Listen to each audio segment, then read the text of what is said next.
pada hari akhirat.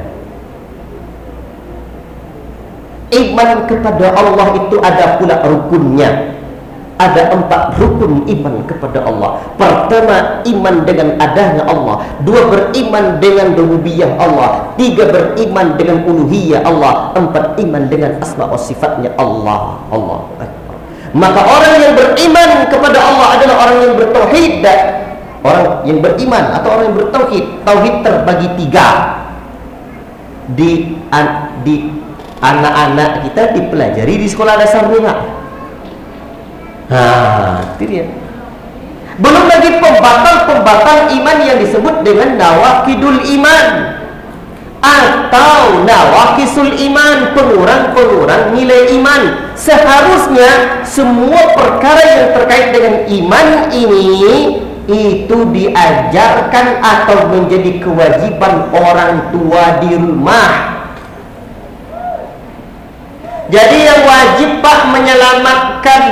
Tengok ayat tadi. Qul ya ayyuhalladzina amanu qu anfusakum wa ahlikum nara. Wahai sekalian orang yang beriman, pelihara dirimu dan keluargamu dari siksa neraka. Berarti kewajiban kita dulu. Allahu Akbar. Orang berimanlah yang selamat dari neraka. Orang beriman disebut beriman atau mukmin disebut mukmin karena ada iman dalam dirinya. Iman 77 cabang iman, belum lagi pembatal iman yang harus dipelajari.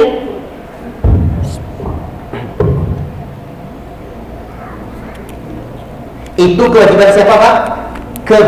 Kewajiban orang tua wali murid. Allahu Akbar.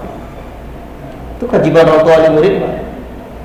Yang wajib mengajarkan itu bukan untuk anak kita, itu bukan saya sebenarnya, asalnya kewajiban kita tuh.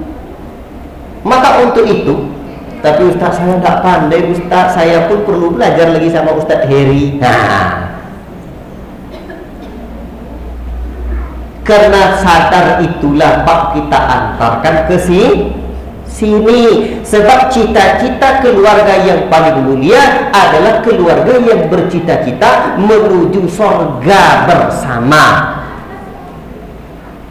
Jadi biar nanti kita, anak kita, istri kita masuk surga kita bersama.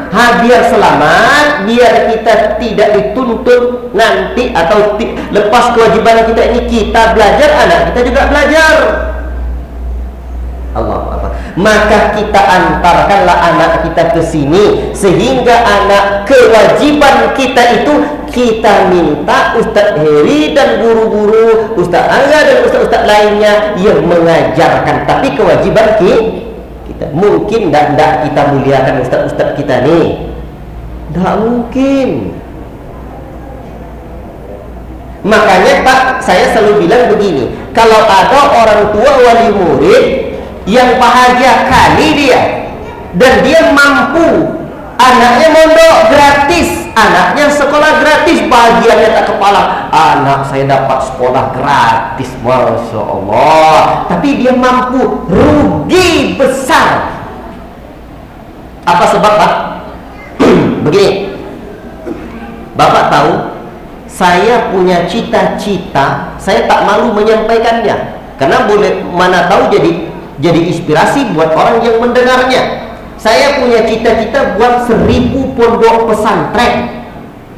Karena bagi saya membuat pondok pesantren itu tidak susah, enggak. Apa sebab? Yang susah itu gedung pesantren. Kalau pondok cukup 4 kali 6 meter, pondok tuh suruh orang hafal Quran namanya tahfiz, kasih merek pondok tahfiz, selesai. Itu dia. Seiring berjalan waktu berkembang juga dia. Intansurullah ya surkum. Bapak tahu kenapa saya punya cita-cita seperti itu? Kalau saya wafat duluan, saya wasiatkan pada anak-anak saya melanjutkan cita-cita itu dan juga kepada murid-murid saya. Alasan saya banyak, tapi alasan yang pertama dan utama, alhamdulillah saya sayang pada ayah saya. Sekarang ayah saya telah tiada. Saya selalu rindu dengan ayah saya. Dulu ayah saya mendidik saya. Dulu ayah saya tidak orang kaya kan, orang yang susah juga. Ya, saya masih teringat betul. Ayah saya cuma jualan, dipakainya sepeda, dibawanya pergi ngantar beras ke Terang-Terang. Di depan ada beras, di belakang ada semen, tak berapa sak didorongnya itu Pak, di pendakian.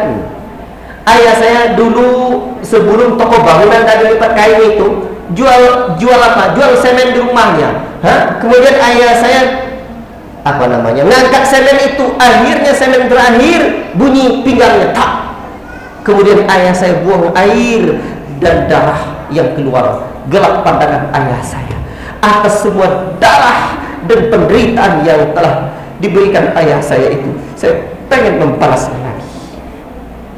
Ayah saya dulu yang mengantar saya pergi sekolah Pak, bawa motor RC namanya. Ya, sekarang masih ada motor itu. Dan ayah saya pulang, kemudian ayah saya kantuk, kemudian sampai di jalan ayah saya menabrak jembatan. Dia sudah ke pinggir, kemudian dia menabrak jembatan di depan masjid. La ilaha illallah.